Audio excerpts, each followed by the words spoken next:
नमस्ते मित्रांनो, ठरलं तर मग या मालिकेच्या होणाऱ्या 2 मार्चच्या भागामध्ये आपल्याला असं पाहायला मिळणार आहे की इकडे चैतन्य हा रूममध्ये येतो आणि रूममध्ये अथर्व असा आवाज येतो, परंतु त्याला अथर्व कुठेच दिसत नाही आणि तो घाबरतो. मोबाईल काढतो आणि त्या क्षणी तिथे लगेचच अर्जुन येतो. अर्जुनला येता क्षणी लगेचच इकडे चैतन्य घाबरलेल्या अवस्थेमध्ये असं म्हणतो की अथर्व विचारे कुठेच दिसत नाही, मला वाटतंय तो गायब झाला आहे. त्यावेळेस लगेचच अर्जुनसुद्धा घाबरतो आणि डायरेक्टली इकडे सायलीला फोन लावतो आणि सायलीला फोन लावून तो असं म्हणतो की अथर्व विचारे इथून गायब झाला आहे, माहीत नाही कुठे गेला आहे. त्यावेळेस लगेच इकडे सायली असं म्हणते की कदाचित साक्षीनेच त्याला गायब केलं असेल.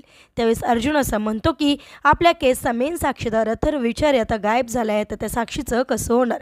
आता कशाप्रकारे अर्जुन आणि सायली मिळून अथर्व विचारेचा शोध घेणार आणि कशाप्रकारे साक्षीला गजाआड करणार हे पाहणेसुद्धा इंटरेस्टिंग आहे.